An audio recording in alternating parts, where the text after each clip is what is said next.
शांति। शांति। आज बाबा कहते मीठे बच्चे,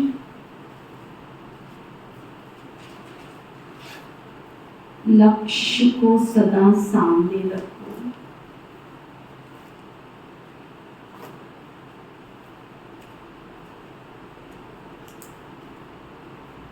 तो दैवी गुण आते जाएंगे।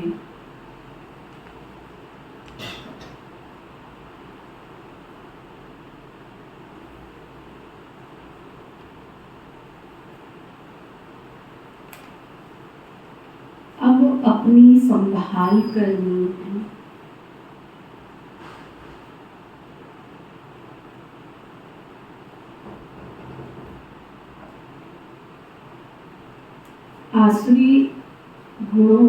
आसुरी अवगुणों को निकाल,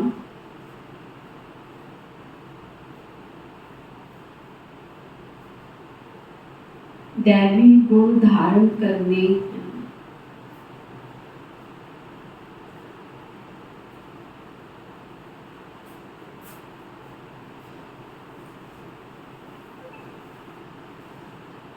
क्या पक्का कराया बाबू ने? लक्ष्य को सामने रखो। जब तक लक्ष्य नहीं है तो जीवन में परिवर्तन आ ही नहीं सकता। बचपन से ही हमको ये शिक्षा मिल जाती है।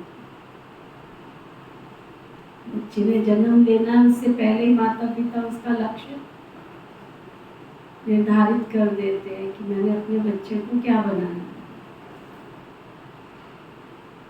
बचपन से उसमें संस्कार डालते हैं, तुझे डॉक्टर बनना है, वकील बनना है, सीए बनना है, आईएएस ऑफिसर बनना है। वो बात की बात है कि बच्चा वो लक्ष्य रखता है या नहीं। और अगर बच्चा लक्ष्य रखता है तो भी वो अपनी मंजिल पर पहुंच जाता है। बाबा भी लक्ष्य देते हैं, नर ऐसी करनी करे तो नारायण बने और नारी ऐसी करनी करे तो लक्ष्मी बने। अब बच्चे लक्ष्य रखते हैं या नहीं रखते, ये बच्चों के ऊपर डिपेंड करता है। तो हम बाबा के बच्चे भी अगर लक्ष्य रखेंगे तो लक्षण आएंगे। फिर बाबा पूछ रहे हैं, आयुष्मान भव का वरदान मिलते हुए भी बड़ी आयु के लिए कौन सी मेहनत करनी?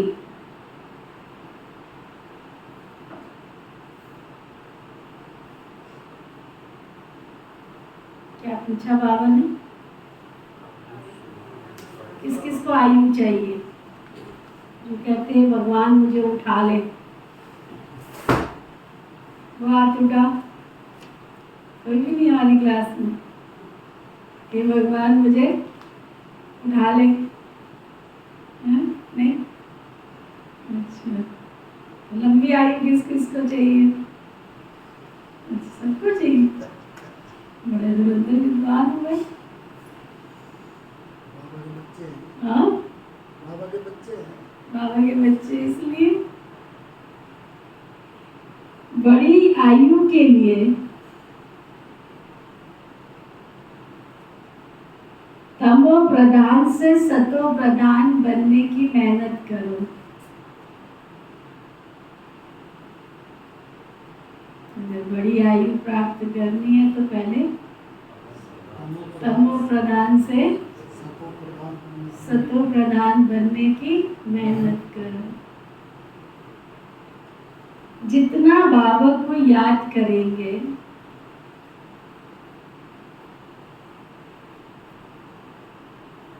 उतना सतो प्रधान बनेंगे।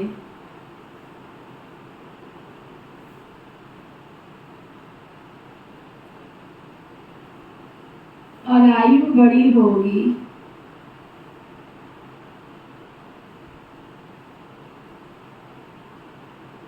फिर मृत्यु का डर भी निकल जाएगा।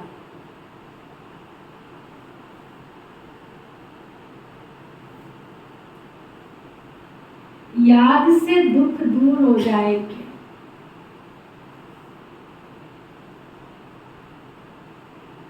बाबा को याद करेंगे तो दुख भी दूर हो जाएंगे, तुम फूल बन जाएंगे।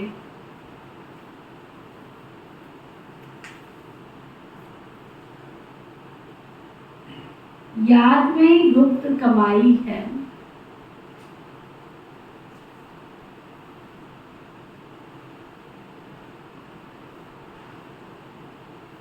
याद से ही पाप कट जाते।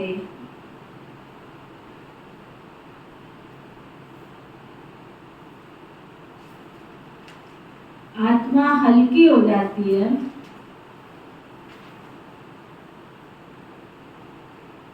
और आयु बड़ी हो जाती है।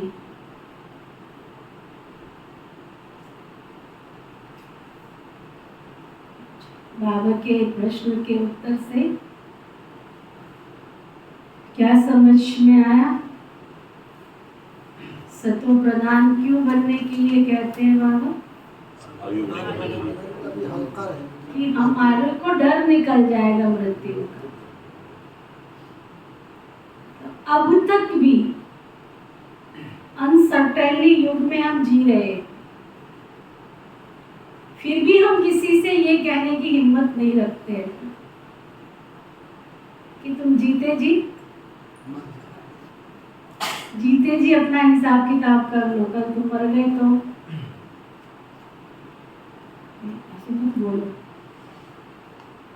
बोले नहीं ऐसे मत बोलो, इतना अशुभ मत बोलो। मालूम है कि मरना है और ये भी मालूम है कि अनसर्टेनली मरना है, कोई निश्चित नहीं है कब मरना है। और ये भी मालूम है कि हमारे घर परिवार वाले हमसे कोई मोहब्बत नहीं करते,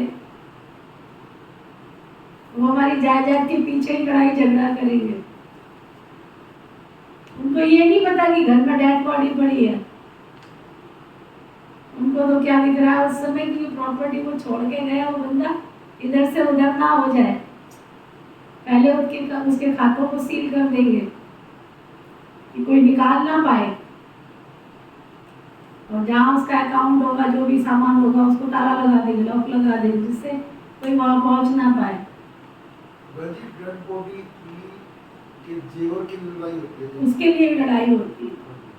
खड़े हो जाते हैं सारे जेवर के आगे इतना सब कुछ मालूम होने के बाद भी हम ये नहीं कह सकते किसी से कि तुम जीते जी अपना सर्वस्व न्यौछावर कर दो। मैंने सुनाया था ना पिछली बार हम बाबा की सीजन में मधुबन जा रहे थे, एक माता बहुत देर से बैठी रही, मुझे देखती रही, उसे रहा नहीं गया तो मेरे पास बैठी आकर के। मैंने सोचा सिंपल सी लग रही थी, बिल्कुल बड़े घर की और लेडी थी। धीरे धीरे उसने मेरे पैरों को थोड़ा सहलाना शुरू किया क्योंकि स्वेलिंग आ जाती है। सहलाते सहलाते कहती दीदी, मैंने पूछा उसको कहाँ से ज्ञान में कैसे, तो सारा उसने बताया कि मैं देवी माँ की भगत थी और ऐसे ऐसे मैं बाबा के घर में आई तो मुझे दीदियों में देवी स्वरूप का साक्षात्कार हुआ। तो मैंने समझा कि ये भी वही देवियां हैं जिनको मैं पूजती थी, याद करती थी। तो धीरे धीरे मुझे ज्ञान समझ में आया। मुझे ज्ञान क्या समझ में आया कि कल को मैंने मर जाना है,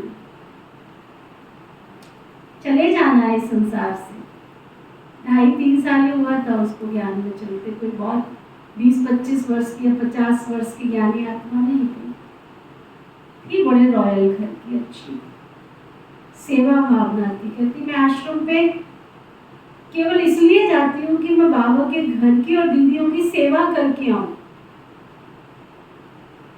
जिन देवियों की मैं मंदिर में पूजा करती थी उनकी सेवा के लिए मैं तरसती थी। आज वो देवियां मुझे मिली हैं तो मुझे उनके सेवा का अवसर मिल रहा है, तो तो मैं सेवा क्यों ना करूं?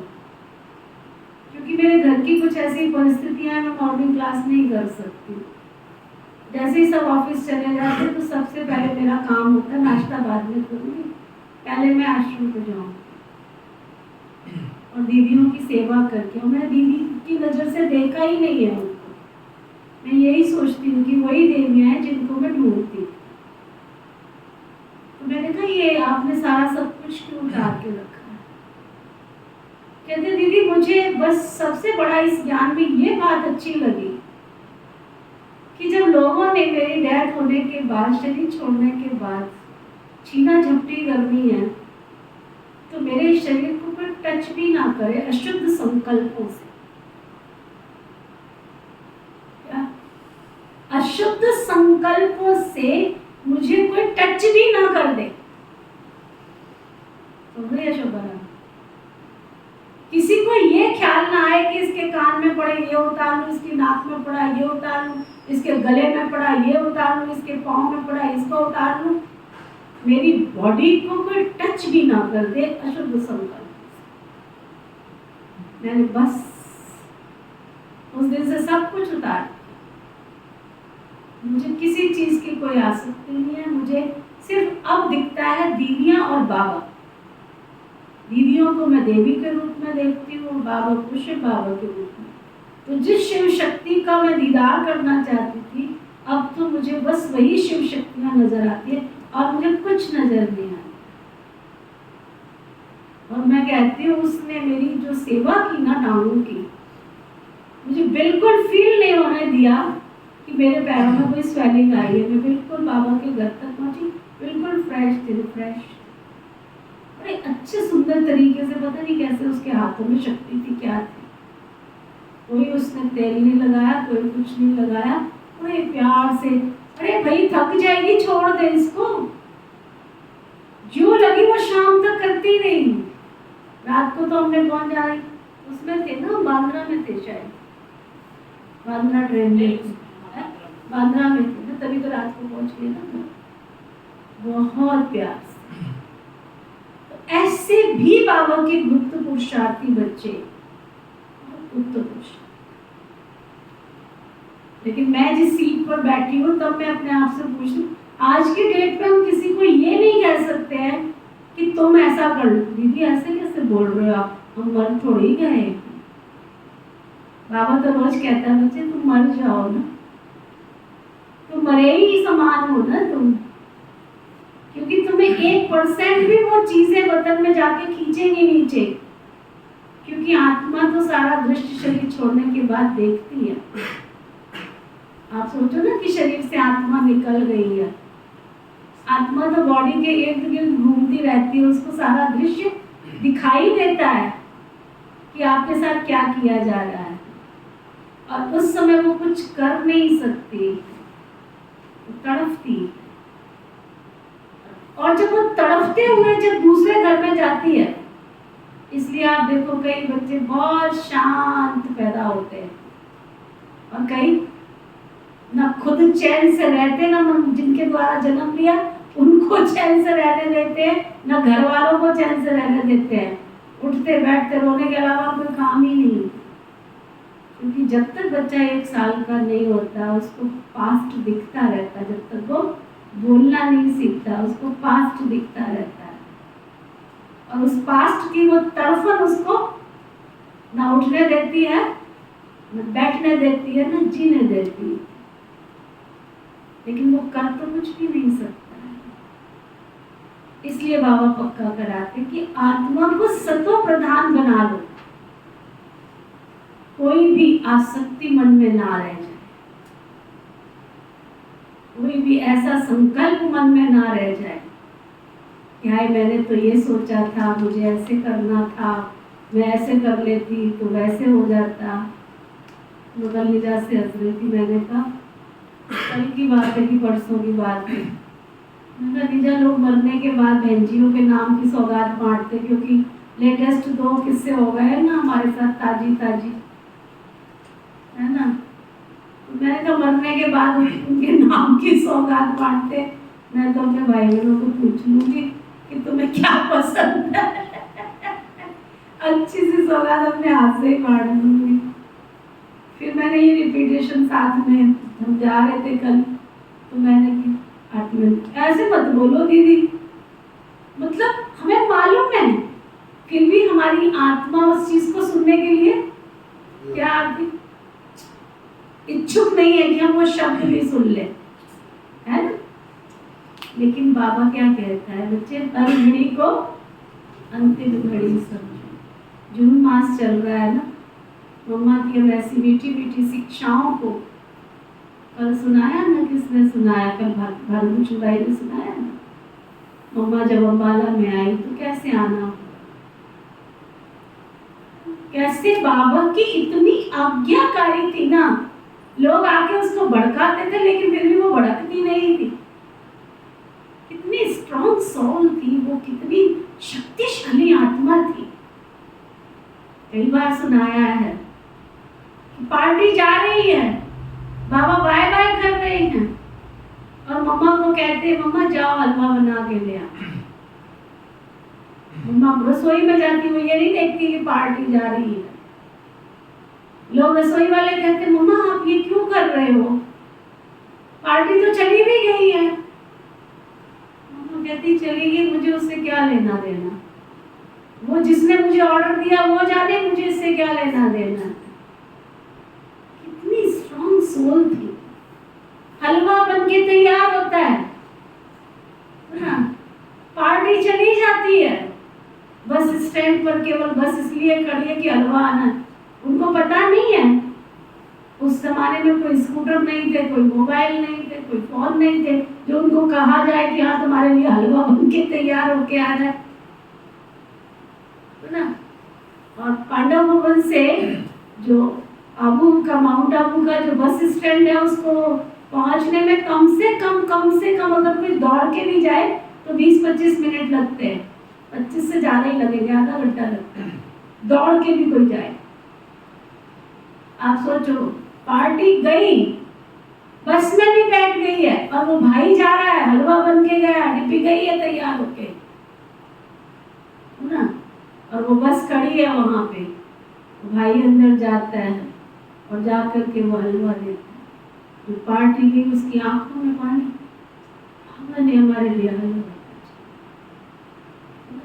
और उसमें से वो भाई जिसके लिए बाबा ने ये हलवा भेजा, जो पार्टी में पूरा ग्रुप होता था ना उस समय, परिवार के परिवार जाते थे, वो इतनी बड़ी यज्ञ की सेवा के निमित्त बना। जानी जाननहार बाबा है ना। और हम और आप क्या करते हैं, इनको तो दिमाग ही नहीं है, तो कुछ भी बोलते रहते हैं, इनको तो समझ ही नहीं है, कुछ भी बोलते रहते हैं, कुछ भी नहीं बोलते रहते। हमारे मन की भावनाओं में अगर बाबा दिखेगा ना तो कुछ भी नहीं दिखेगा। हम तो इंस्ट्रूमेंट है, हमें तो बाबा की आज्ञा माननी है, जो हमें आज्ञा मिली है वो कर लो, उसमें लाभ है, हानि है, जय है, पराजय है, जो भी है वो जाने ना जिसने ऑर्डर दिया है। हम तो आज्ञा का पालन करने वाले हैं इतने सच्चे दिल से। उसको कहते हैं सतो प्रधान सोल। समझ में आया कपिल भाई, क्या समझ में आया? इतना बाबा हमको प्योर बनाना चाहता है। अच्छा, ओम शांति। मीठे मीठे रूहानी बच्चों के प्रति बाबा समझा रहे हैं, पढ़ा रहे हैं। क्या समझा रहे हैं मीठे बच्चों? तुमको एक तो आयु बड़ी चाहिए, क्योंकि तुम्हारी आयु बहुत बड़ी थी। 150 वर्ष तुम्हारी आयु बहुत बड़ी थी। 150 वर्ष की आयु थी, बड़ी आयु कैसे मिलती है? तमो प्रधान से सतो प्रधान बनने से। जब तुम सतो प्रधान थे तो तुम्हारी आयु बहुत बड़ी थी, अब तुम चढ़ रहे हो। जानते हो हम तमो प्रधान बने तो हमारी आयु भी छोटी हो गई, तंदुरुस्ती भी ठीक नहीं थी, बिल्कुल ही रोगी बन गए थे। ये जीवन पुरानी है, नई से तुलना की जाती है ना। अभी तुम जानते हो बाबा हमको बड़ी आयु बनाने की युक्ति बताते हैं। मीठे मीठे बच्चों, मुझे याद करोगे तो तुम जैसे सत्व प्रधान थे, बड़ी आयु वाले थे, तंदुरुस्त थे, ऐसे फिर से बन जाओगे। आयु छोटी होने से मरने का डर रहता है। तुमको तो गारंटी मिलती है कि सतयुग में ऐसे अचानक कभी भी मरेंगे नहीं। बाबा को याद करते रहेंगे तो आयु बड़ी होगी और सब दुख भी दूर हो जाएंगे। कोई भी किस्म का दुख नहीं होगा और तुमको चाहिए भी क्या? तुम कहते हो ऊंच पद चाहिए, तुमको मालूम नहीं था कि ऐसा पद भी मिल सकता है। अब बाबा युक्ति बताते ऐसे ऐसे कर। एम ऑब्जेक्ट तो तुम्हारे सामने है, तुम ऐसा पद पा सकते हो। यहाँ ही दैवी गुण धारण करना है, अपने से पूछना है हमारे में कोई अवगुण तो नहीं है। अवगुण भी अनेक प्रकार के, सिगरेट पीना, अच्छी चीजें खाना, ये सब क्या है? अवगुण। कैसे खा लेते हैं लोग? मुझे तो उस रास्ते से निकलना भी ऐसे लगता है कि हम कब इस रास्ते से निकलेंगे, पूरा कब होगा। और लोग चटाचट खाए जा रहे हैं, उनको ये होश ही नहीं होता हमारे पास से भी कौन गुजर गया। ये सब आसरी चीज है। बाबा कह रहे हैं कि टच भी नहीं करना चाहिए, है ना? फिर कल सबने पिकनिक की प्लेट खाई, पानी पूरी खाई, मिली कि हवा में उड़ गई। कल लीजा मैम ने आगे सुनाया, कहते प्लेट में डाली कहीं हो के तो मुंह में डाल चढ़ाते हवा में। मैं किसी को तो पिकनिक कहते हैं, और पिकनिक किसको कहते हैं? कुछ नया होना चाहिए। सबने खाई, हाथ उठाओ किस किस को नहीं मिली है पानी पूरी? अच्छा, जिसने खाई वो हाथ उठा। अच्छा, शशि बहन तो भाग गई थी, भाग गई तो बिल्कुल थोड़ा ही मिलेगा। अरे ऐसे थोड़ी होता है, विशेष प्रोग्राम में एडजस्टमेंट करके आना चाहिए, तो ना काम वाली को कहना चाहिए टाइम चेंज है आज का।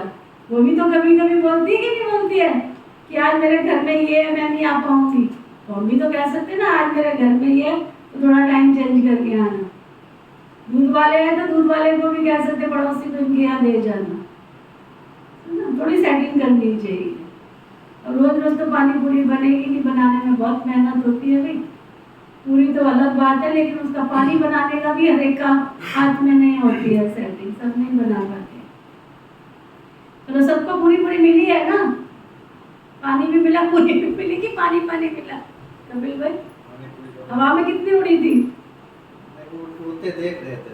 अच्छा, इसलिए बचा ली। सुरेश भाई खाई थी कि हवा में उड़ गई?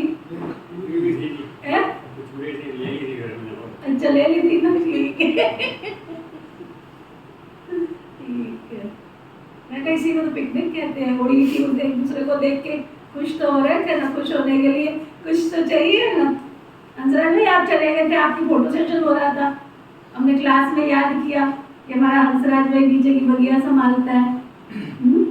तीनों बगिया प्रधान को बुलाया था बगिया के लिए, शाम को आ गया था। चलो ठीक है, खा के पानी पूरी तो नहीं मिली, पूरी पूरी मिली आपको। चलो, तो बाबा कहते सबसे बड़ा अवगुण है विकार का, जिसको ही बैड कैरेक्टर कहते हैं। बाबा कहते तुम बिल्कुल विशिष्ट बन गए हो। अब वाइसलेस बनने की तुमको युक्ति बताते हैं।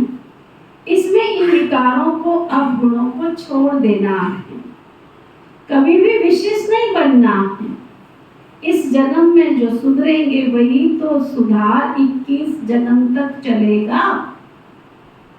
क्या समझ में आया? इस जन्म में सुधरेंगे तभी तो 21 जन्म तक तुम्हारा सुधार चलेगा। सबसे जरूरी बात है वाइसलेस बनना। जन्म जन्मांतर का जो बोझ सिर पर चढ़ा हुआ है वो योग बल से उतरेगा। बच्चे जानते हैं जन्म जन्मांतर हम विशिष्ट बने हैं। अभी बाप से हम प्रतिज्ञा करते हैं फिर कभी विशिष्ट नहीं बनेंगे, विकारी नहीं बनेंगे। बाबा ने कहा अगर पतित बने तो फिर 100 गुना दंड खाना पड़ेगा और फिर पद भी भ्रष्ट हो जाएगा, क्योंकि निंदा कराई है ना, तो गोया उस तरफ विकारी दुनिया की तरफ चला गया ना। ऐसे बहुत चले जाते अर्थात हार खा लेते। आगे तुमको पता नहीं था कि ये धंधा विकार का नहीं करना चाहिए। कोई कोई अच्छे बच्चे होते हैं, कहते हैं हम ब्रह्मचर्य में रहेंगे, सन्यासियों को देख समझते हैं पवित्रता तो अच्छी, ये भी है ना, कोई सहज बात नहीं है। पवित्रता कूद के पांव पालने में दिखते हैं, उनको दुनिया अट्रैक्ट करेगी नहीं अपनी तरफ। जिनके अंदर प्यूरिटी की शक्ति होगी उनको दुनिया की कोई भी बात अपनी तरफ अट्रैक्ट करेगी नहीं।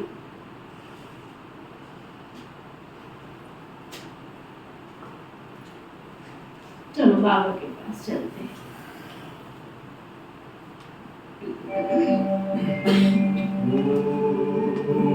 शांति शांति ओम शांति शांति। अंतर मन में ज्योति जगा लो, होगा दूर अंधेरा।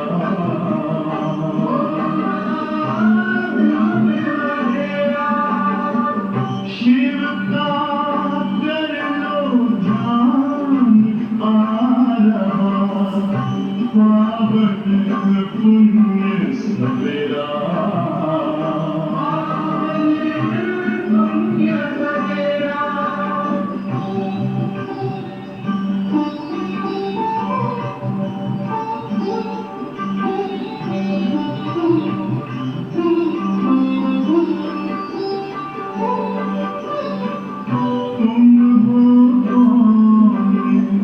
कहाँ से आए अपने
की नाव पुरानी, झरझर बहता है पानी। चलती जाए स्वर्ग की ओर, चलती जाए स्वर्ग की ओर, सुन के शिव की अमृत वाणी। दुनिया की नाव पुरानी, झरझर बहता है पानी, झरझर बहता है पानी।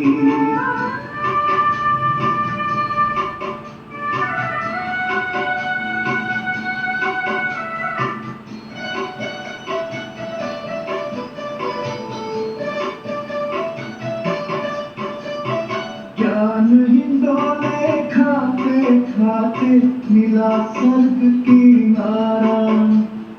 डूबे थे जो तरनी में, उनको मिला सहारा, उनको मिला सहारा। दूर से देखा तो सामने थी, दूर से देखा तो सामने थी स्वर्ग की राजधानी।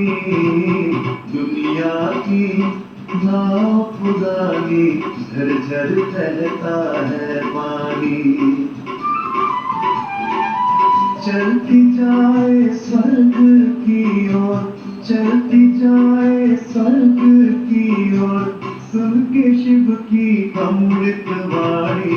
दुनिया की नाव पुरानी, झरझर बहता है पानी, झरझर बहता है पानी।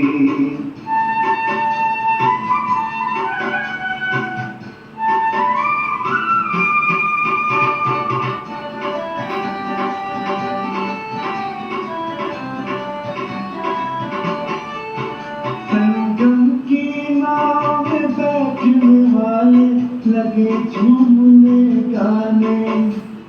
खिवैया उसका शिव बाबा था, लगे वो पार लगाने, लगे वो पार लगाने। बनाओ अमृत का सागर, बनाओ अमृत का सागर, जिसमें बहता था पानी। दुनिया की नाव पुरानी, झरझर बहता है पानी। चलती जाए स्वर्ग की ओर, चलती जाए स्वर्ग की ओर, सुन के शिव की अमृत वाणी। दुनिया की नाव पुरानी, झरझर बहता है पानी, झरझर बहता है पानी, झरझर बहता है पानी, झरझर बहता है पानी, झरझर बहता है पानी, झरझर बहता है।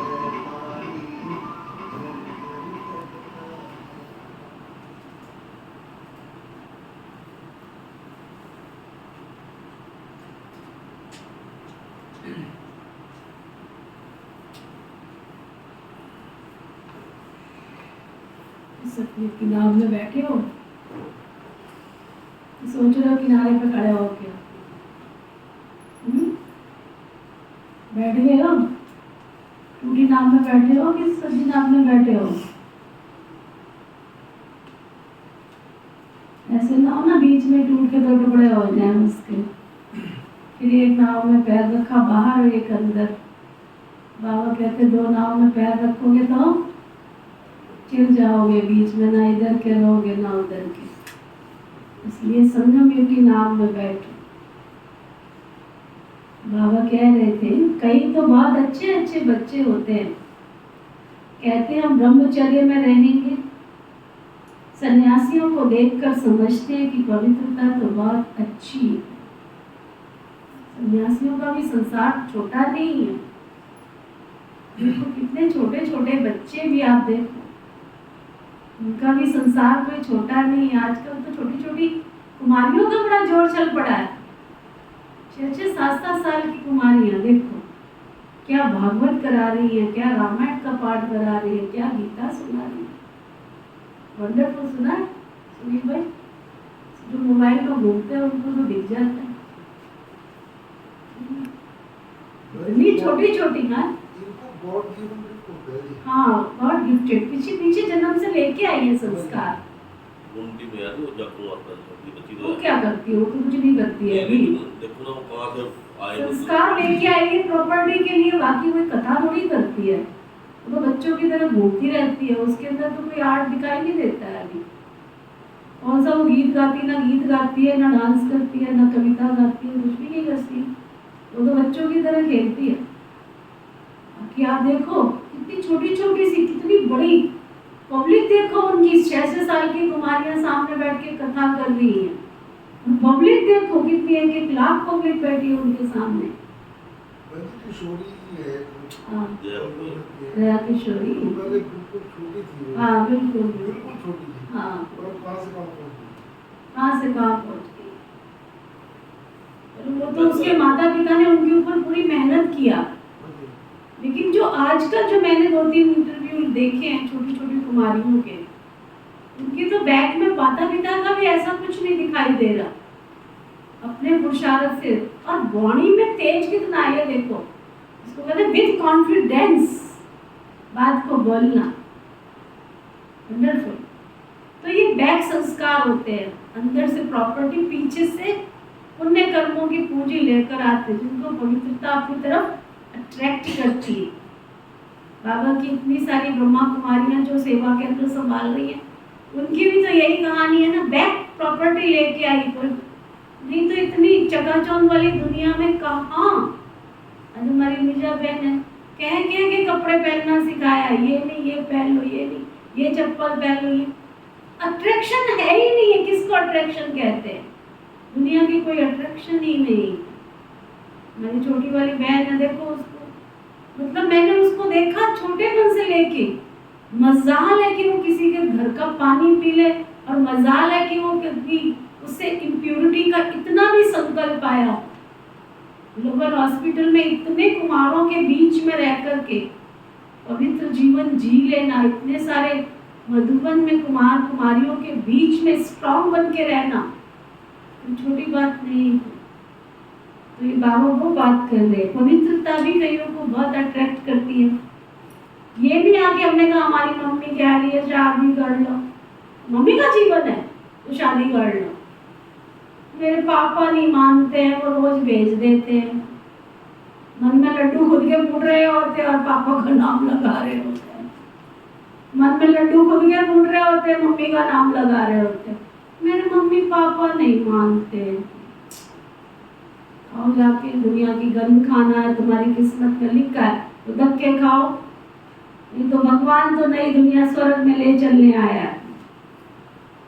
पवित्र और अपवित्र दुनिया में, पवित्र दुनिया में अपवित्र भी बहुत रहते हैं। बाबा को ये छोटी छोटी चीजें भी सिखानी पड़ती है। पाखाने में जाना, ये भी तो अपवित्र बनना है ना। बाबा ने ये भी एक नियम सिखाया कि अगर आप शौचालय में जाते हो, शौच करते हो, तो भी आके नहाना होता है उन्हीं कपड़ों में। कई लोग 4-4 दिन तक वही कपड़े पहन के रहते हैं। इसकी भी अशुद्धि है दुनिया के अंदर। बुजुर्गों में कम से कम ये तो सात्विकता थी, आजकल तो बुजुर्गों में ये सात्विकता भी नहीं है। इसलिए फौरन स्नान करना चाहिए। अगर लैट्रिन जाते हो तो जाकर के आके कपड़े बदलो, स्नान करो। ये नहीं कि उन्हीं कपड़ों में सारा दिन घूम रहे हो, उसी में खाना खा रहे हो, उसी में बैठ रहे हो। हमारी पुरानी दीदी दादियों का नियम था, बाबा ने नियम बनाया कि कोई किसी के बिस्तर पर नहीं बैठेगा। उसका कारण क्या था कि जो धारणा में चलते हैं वही इस नियम को पालन कर सकते। घर में सब थोड़ी ज्ञान में चल रहे, वो तुम्हारे बिस्तर पर बैठेंगे, बिस्तर को भी अशुद्ध कर देंगे, कपड़ों को भी टच नहीं करने देते थे। हमारी बाल्टी में, हमारा लौकिक में इसी बात में झगड़ा होता है, मेरी बाल्टी को टच नहीं करना है। हमारा भाई थोड़ा शैतान टाइप था, उसने देखना है कि जिस चीज के लिए मना किया है ना वो बहुत खुराफाती था, बहुत ज्यादा। उसने वही चीज को टच करना है जिससे घर में लड़ाई हो थोड़ा सा, है ना। और बाबा का नियम है कि तुम्हारा बाल्टी, तुम्हारा मग्गा, तुम्हारा साबुन, तुम्हारे कपड़े बिल्कुल कोई तुम्हें टच भी ना करे। इतनी सूक्ष्म पवित्रता। अपवित्रता अनेक प्रकार की होती है, किसको दुख देना, लड़ना, झगड़ना। आज बाबा पवित्रता की क्या बात कर रहे हैं। अपवित्रता अनेक प्रकार की होती है। किसको दुख देना, लड़ना, झगड़ना भी अपवित्र कर्तव्य है। बाबा कहते हैं जन्म जन्मांतर तो तुमने पाप किया है, वो सब आदतें तुमको मिटानी है। अभी तुमको सच्चा सच्चा महान आत्मा बनना है। सच्चे सच्चे महान आत्मा तो ये लक्ष्मी नारायण ही है और कोई यहाँ बन नहीं सके, क्योंकि सब तमो प्रधान है। गिलानी तो बहुत करते हैं ना, उनको पता नहीं पड़ता हम क्या करते हैं। एक होते हैं गुप्त पाप, दूसरे होते हैं प्रत्यक्ष पाप। ये तमो प्रधान दुनिया, बच्चे जानते हैं बाप उनको अभी समझदार बना रहे, इसलिए उनको सब याद करते हैं। सबसे अच्छी समझ तुमको मिलती है पावन बनना है। फिर गुण भी चाहिए देवताओं के आगे, जो तुम महिमा गाते आए हो, अभी तुमको ऐसा बनना है। बाबा समझाते मीठे मीठे बच्चों, तुम कितने मीठे मीठे गुल गुल फूल थे, फिर कांटे बन पड़े हो। अब बाबा को याद करो, याद से तुम्हारी आयु बहुत बड़ी होगी, पाप भी भस्म होंगे, सिर से पापों का बोझा हल्का होगा। अपनी संभाल करनी है। हमारे में क्या क्या अवगुण है वह निकालने हैं। जैसे नारद का मिसाल है, उनको कहा कि तुम लायक बने हो, पहले देखो। उसने देखा कि बरोबर हम लायक नहीं बने हैं। बाबा तुमको ऊंच बनाते, बाबा के तुम बच्चे हो ना।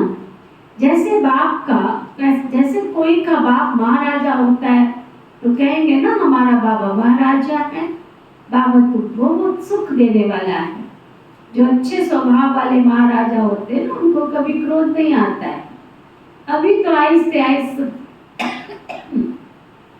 सबकी कलाएं उतरती गई है, सभी अवगुण प्रवेश करते गए, कला कम होती गई, तमो प्रधान बनते गए।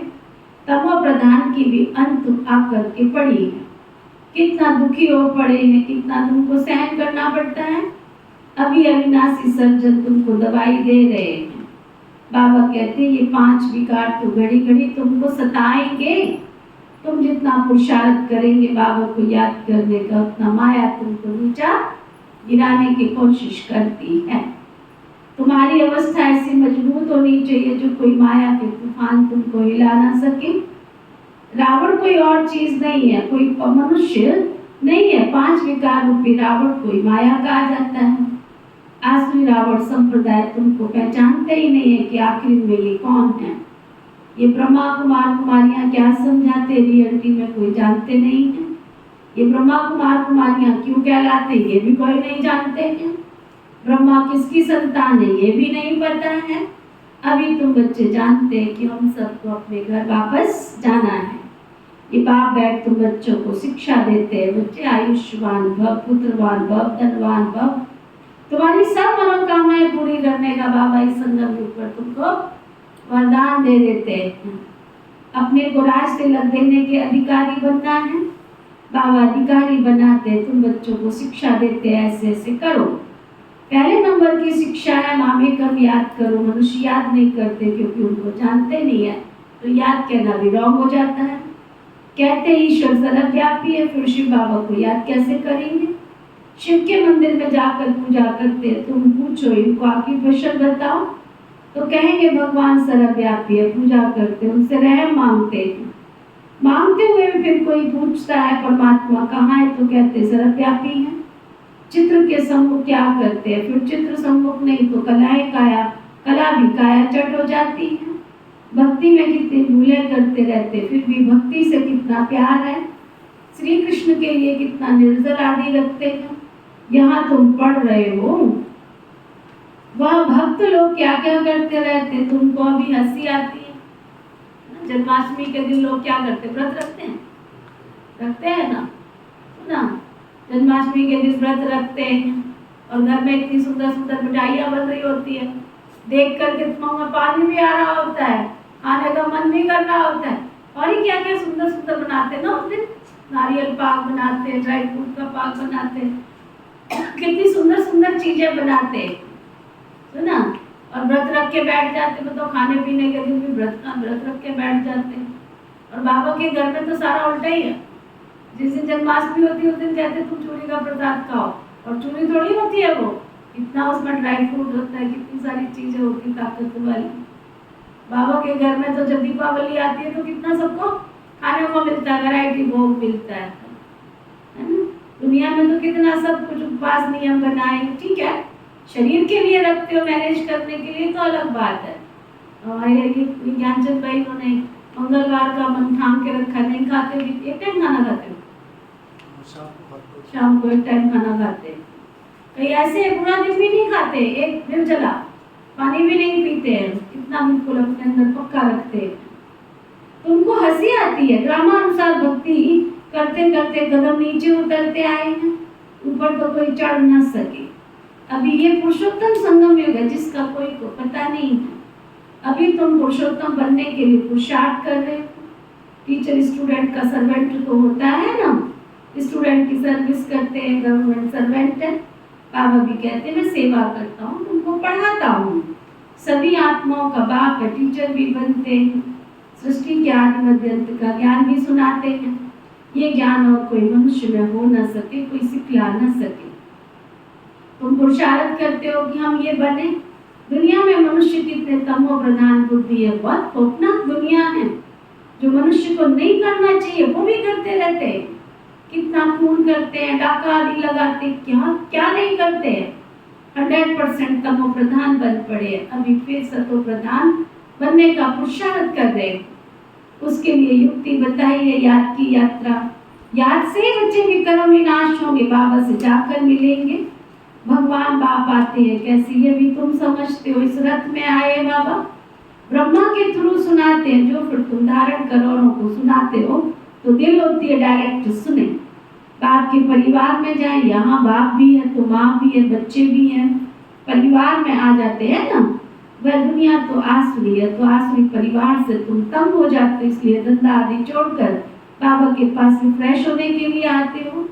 यहाँ तो रहते ही हैं सब ब्राह्मण, तो इस परिवार में आकर बैठते हो। घर में जाएंगे तो ऐसा परिवार थोड़ी तुमको मिलेगा, वहाँ तो देहधारी हो जाते हैं। उस गोरख धंधे से निकल कर तुम यहाँ आते हो। अब बाबा कहते हैं देह से देह के संबंध छोड़ो, खुशबूदार फूल बनना है। फूल में खुशबू होती है, सब उठाकर खुशबू लेते हैं। अक के फूल नहीं बनना है, अक के फूल को थोड़ी उठाकर कोई सूंघेगा। तो फूल बनने के लिए पुरुषार्थ करना, इसलिए बाबा भी फूल ले आते हैं कि बच्चे तुमको ऐसा रुए गुलाब फूल बनना है।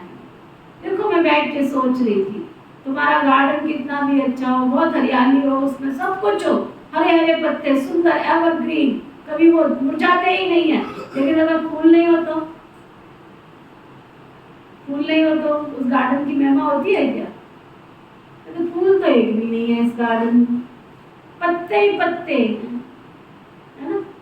किसी को गुलदस्ता देना हो, चाहे उसमें एक ही गुलाब लगा दो, है ना, भले चारों तरफ उसके घास ही क्यों ना लगी हो। क्या करते हैं गुलदस्ता बनाने वाले, सारे नीचे घास ही तो भरी होती है, ऊपर 2-4 फूल की लड़ियां लगा देते हैं और ले लेते हैं उससे पैसे। देखो कितना सुंदर गुलदस्ता। तो फूलों के बिना तो शोभा नहीं होती। तुम्हारे अंदर कितनी भी विशेषता है, कितना भी तुम करते हो, लेकिन बाबा की सेवा के काम में नहीं आते हो, तो बाबा भी क्यों तुमको प्यार करेंगे, समझा। तो वो बाबा कहते हैं तो फूल बनने के लिए पुरुषार्थ भी करना है, इसलिए बाबा भी फूल ले आते, ऐसा बनना है। घर गृहस्थ में रहते ही बाबा को याद करना है।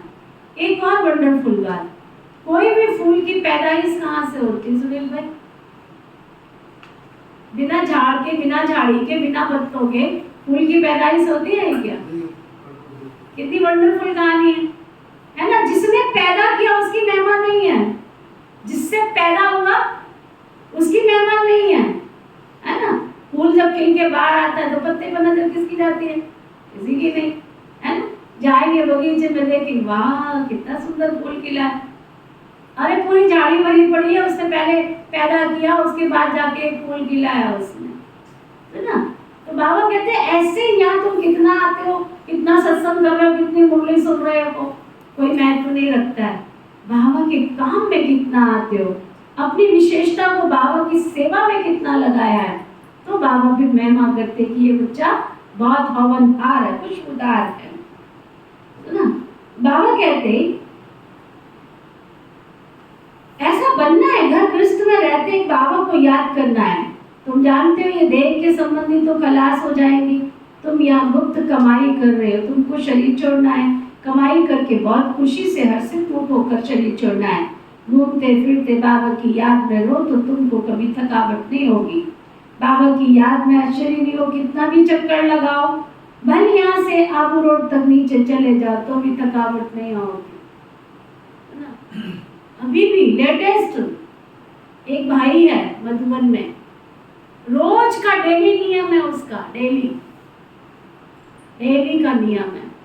सुबह माउंट आबू से आता है और शाम को माउंट आबू पैदल जाता है, पैदल आता है और पैदल जाता है। आज की डेट में ना, आज की डेट में भी उसने नियम बनाया और आज तक नियम तोड़ा नहीं है जिस दिन से उसने बनाया। सुबह आता है और नीचे सेवा करता है, ये नहीं खाली खाने पीने और सोने के लिए और खाली आना जाना ही करना है, नीचे उसकी सेवा है। पूरा आके वो पूरा सारा अपना सेवा संभालता है। शायद मैं समझती हूँ कंस्ट्रक्शन विभाग में है वो। आके पहले लेबर को सारा संभालता है नीचे, सारा उनकी हाजिरी लगाना, सब कुछ करना और शाम को उनको छुट्टी देके फिर रात को घर वापस जाना। रोज का नियम है उसका। और सबसे बड़ी बात, बोलता नहीं है, मौन व्रत, सारा काम लिख के करता है।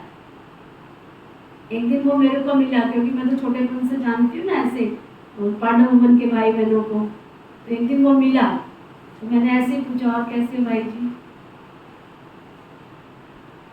मैंने कही शक्ल क्या बना रखी है आपने? थोड़ी दाढ़ी वाड़ी जैसी बना रखी थी, तो शक्ल क्या बना रखी है?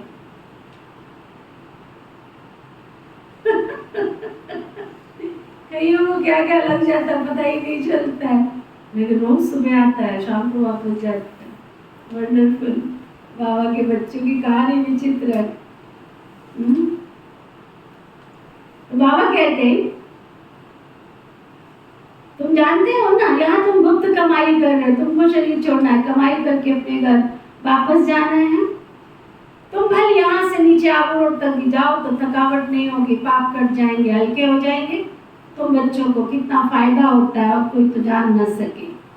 सारी दुनिया में मनुष्य पुकारते हैं, पतित पावन आकर पावन बनाओ, फिर उनको महात्मा कैसे कहेंगे?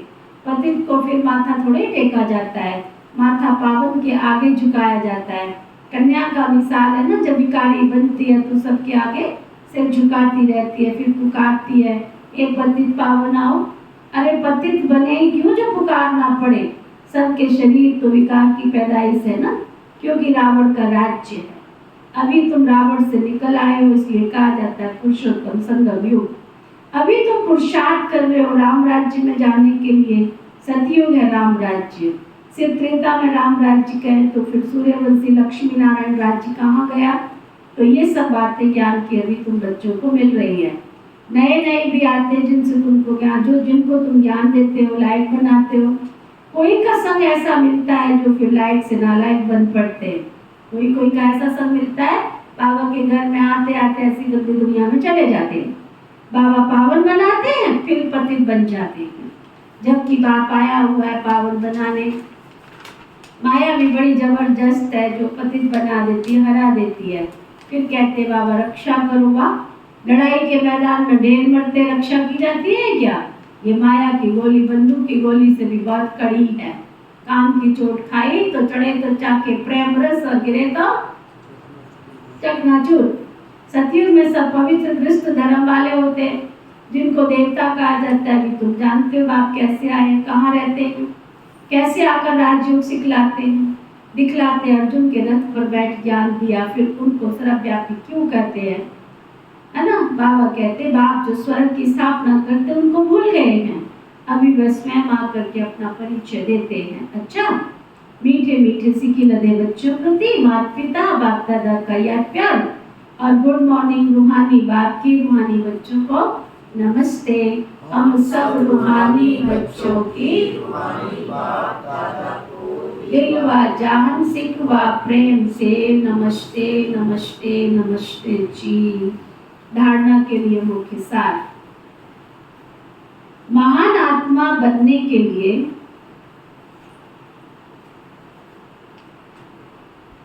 अपवित्रता की जो भी गंदी आदतें,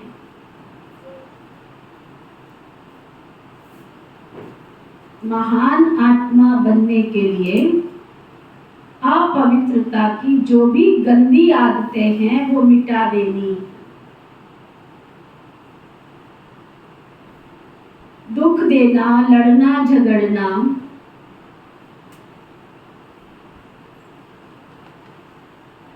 ये सब अपवित्र कर्तव्य है।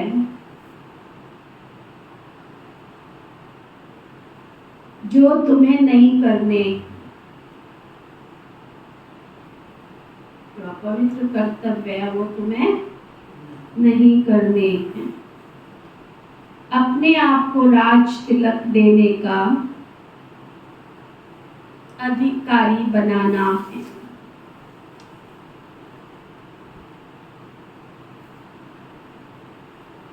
बुद्धि को सब गोरख धंधों से,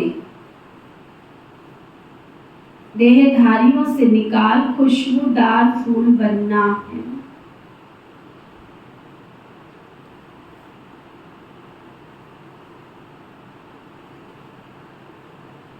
गुप्त कमाई जमा करने के लिए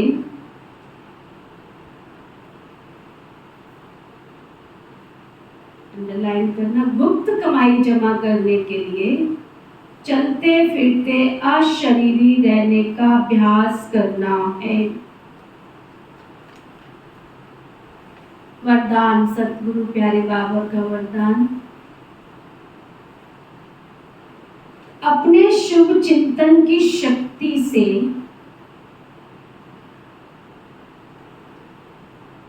आत्माओं की चिंता मुक्त, आत्माओं को चिंता मुक्त बनाने वाली,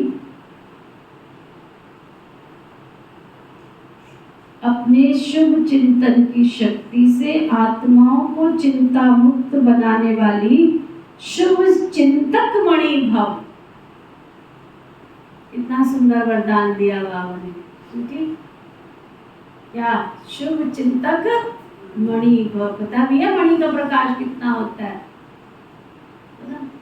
कितना प्रकाश होता है। आज के विश्व में सब आत्माएं कौन है? चिंतामणि है।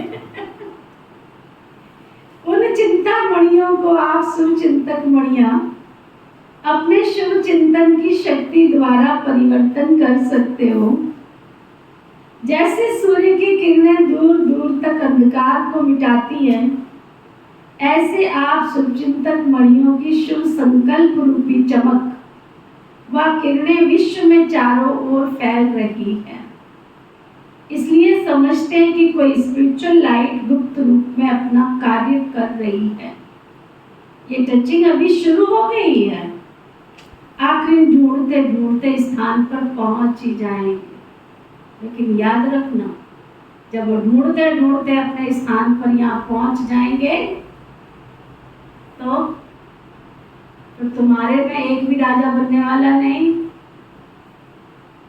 क्योंकि तुमने उनकी आत्मा का कल्याण नहीं किया, वो अपना अधिकार लेने को पहुंच गए। स्लोगन, बाप दादा के डायरेक्शन को क्लियर कैच करने के लिए मन बुद्धि की लाइन क्लियर रखो। बाप दादा के डायरेक्शन को क्लियर कैच करने के लिए मन बुद्धि की लाइन क्लियर रखो। आज का व्यक्ति इशारा।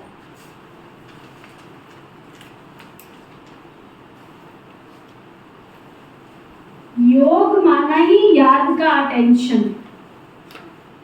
जैसे कर्म नहीं छोड़ सकते वैसे याद भी ना छूटे। इसको कहा जाता है कर्म योगी। कर्म योगी अर्थात हर कर्म द्वारा बाप से स्नेह और संबंध हर आत्मा को साक्षात्कार हो।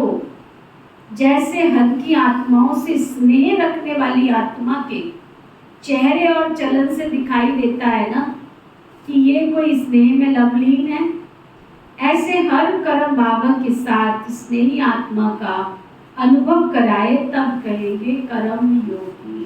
ओम शांति।